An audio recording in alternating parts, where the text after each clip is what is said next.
Welcome back to Channel Ron. This is a quick revision of the last video I had done on the SeQuro GuardPro 2 security system.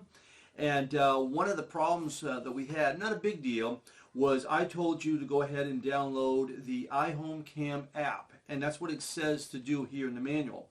The company got a hold of me and said that that is the wrong app to use. It will work, but the right app to use is called the SeQuro app. So you just want to type in SeQuro and it should come up and look something like this on the screen here, and it works exactly the same way.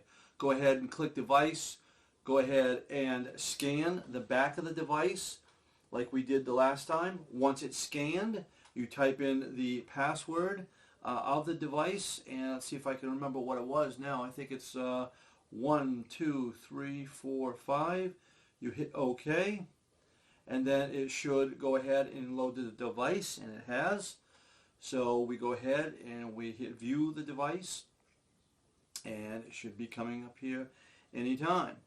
And there it is. So that's the only difference. I just want to quickly correct that mistake in the book. So if it says iHomeCam app, it will work, but the right app to use is the SeQuro app. So I hope this takes care of any problems that we might have created, and thanks an awful lot for